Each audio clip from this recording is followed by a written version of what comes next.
Magandang araw sa iyo, Ginoong Salpusyang. Ako nga po pala si Binibining Aniloy Isyang.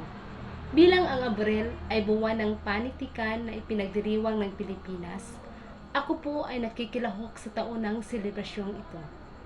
Gumawa po ako ng sarili kong tula na base sa aking karanasan sa aking buhay, na ang pamagat ay Alay Kang Inay. O mahal kong inay, ako'y labis na nangungulila. Ang iyong yakap at pagmamahal sa akin ay iyong pinadarama. Noon ako ay bata pa, nakikita ko sa aking mga mata kung gaano kasaya ang ating pagsasama. Ako ay naging dalagita, ikaw ay palaging nakasuporta. Lagi mong pinapaalala na dapat ay laging masaya. 16 na taon nang ako'y iyong iniwan. Mabibigat na luha at sakit ng dibdib ang aking naramdaman. Pinilit kong maging masaya kahit masakit man sa aking kalooban. Dahil alam ko ina na masaya ka na sa piling ni Ama.